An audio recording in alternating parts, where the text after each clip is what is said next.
Halo, perkenalkan nama saya Nada Salsabila. Saya di sini akan mempresentasikan hasil review saya. Yang berjudul Tantangan pada Metode Multifaktor Authentication atau MFA dan Role Based Access Control atau RBAC dalam teknologi dalam informasi. Selanjutnya di sini pendahuluan. Keamanan informasi merupakan salah satu tantangan terbesar dalam pengelola sistem teknologi informasi. Dua mekanisme penting dalam keamanan ini adalah metode autentikasi dan otorisasi.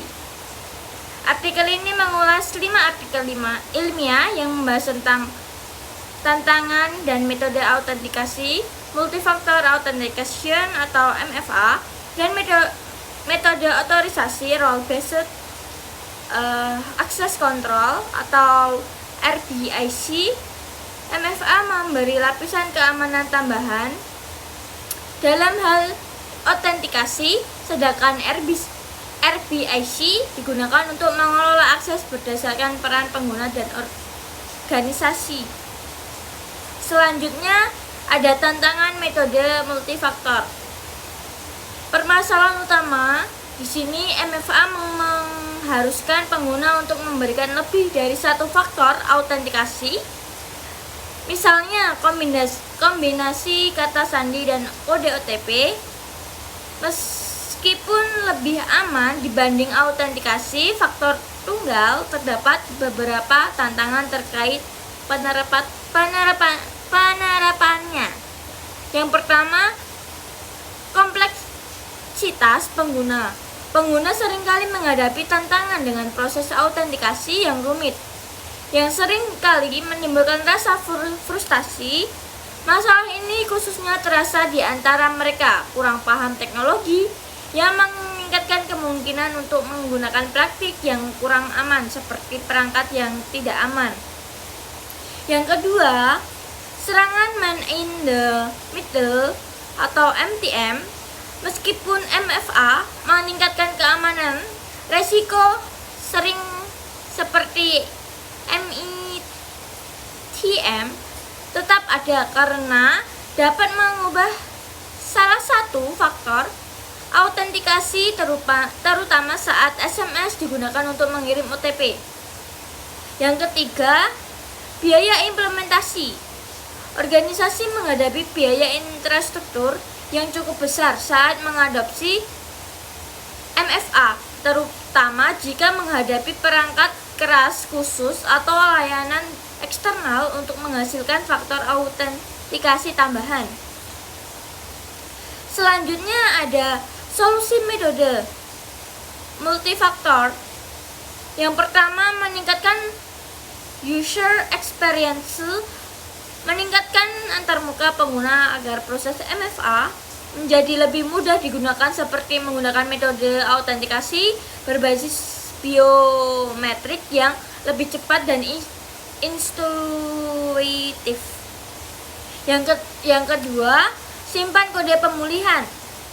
Simpan kode pemulihan di tempat yang aman agar kita dapat mengakses akun jika kehilangan perangkat autentikasi. Yang ketiga, monitor aktivasi akun. Kita dapat melakukan pemeriksaan aktivitas akun secara berkala untuk mendeteksi aktivitas yang mencurigakan. Selain itu, kita juga perlu mengupdate perangkat keamanan. Selain solusi, saya juga ada tantangan metode role based. Permasalahan umum di RBAC ini adalah mengatur akses berdasarkan peran pengguna di organisasi. Misalnya, hanya manajer yang bisa mengakses laporan keuangan. Meskipun efisien, terdapat beberapa tantangan yang ditemukan di RBAC, yaitu sebagai berikut. Yang pertama, mengelola peran kompleks. Dalam organisasi yang besar, banyak peran yang harus dikelola. Hal ini menimbulkan kesulitan dalam mengatur hak akses yang sesuai, terutama ketika pengguna memiliki peran yang tumpang tindih. Yang kedua, Masalah skalabilitas. Sistem RBIC sulit untuk diimplementasikan secara efisien di organisasi yang sangat dinamis, di mana peran dan tugas pengguna seringkali berubah. Yang ketiga, kurangnya fleksibilitas. RBIC tidak menyediakan mekanisme yang fleksibel untuk menangani situasi yang memerlukan akses berbasis atribut atau kondisi tertentu. Hal ini menyebabkan keterbatasan dalam penentuan hak akses yang lebih spesifik. Selain itu, ada juga solusi metode role. Yang pertama, hybrid model. Beberapa peneliti menyarankan menggunakan RBIC dengan metode ABEX untuk mendapatkan fleksibilitas yang lebih baik dalam menentukan hak akses, misalnya berdasarkan waktu, lokasi, atau atribut. Yang kedua, audit berkala.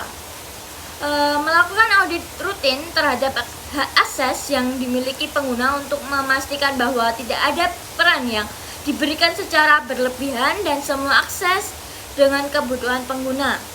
Yang ketiga, peran yang terlalu luas. Menggunakan sistem otomatis berbasis AI untuk membantu manajemen peran dalam RBIC sehingga lebih mudah untuk mengelola akses dalam organisasi yang dinamis. Selanjutnya, hasil dan evaluasi metode. Yang pertama ada metode MFA. Pengguna MFA secara signifikasi meningkatkan keamanan dengan mengurangi insiden kebocoran kredensial. Namun, untuk mencapai efektivitas maksimal, solusi seperti pengembangan UX dan pendidikan penggunaan harus diterapkan bersama. Penelitian menunjukkan bahwa ketika pengguna diberikan pilihan metode autentikasi yang lebih mudah digunakan, misalnya autentikasi biometrik, keputusan terhadap MFA meningkat. Hasil dan evaluasi metode RBIC, solusi yang mengedepankan otomatisasi dan audit rutin telah menunjukkan hasil yang mengembirakan dalam meningkatkan efisiensi dan keamanan penerapan Role Based Access Control atau RBAC. Namun, integritas dengan Access Based Control atau ABAC perlu diperhatikan secara sama, mengingat biaya tambahan dan kompleksitas yang mungkin timbul. Pengguna metode hibrida juga menawarkan fleksibilitas ekstra bagi organisasi yang dinamis, meskipun implementasinya lebih rumit. Yang terakhir adalah kesimpulan. Dari analisis terhadap 5 artikel, terlihat bahwa baik multifaktor maupun RBIC memiliki tantangan unik dalam penerapannya. MFA seringkali menghadapi isu terkait kompleksitas pengguna dan biaya yang tinggi, sementara RBIC berjuang dengan mengelola peran yang rumit dan keterbatasan fleksibilitas. Solusi untuk mengatasi hambatan ini meliputi perbaikan pengalaman pengguna, peningkatan keamanan saluran autentikasi, serta integritas dan metode lain seperti ABEX. Secara keseluruhan, penerapan MFA dan RBIC secara bersamaan tetap menjadi strategi krusial untuk menjaga keamanan informasi di lingkungan TI yang semakin kompleks. Keberhasilan implementasi kedua metode ini memerlukan pendekatan holistik, melibatkan teknologi canggih, serta edukasi dan pelatihan yang memadai. Sekian dari saya. Wassalamualaikum warahmatullahi wabarakatuh.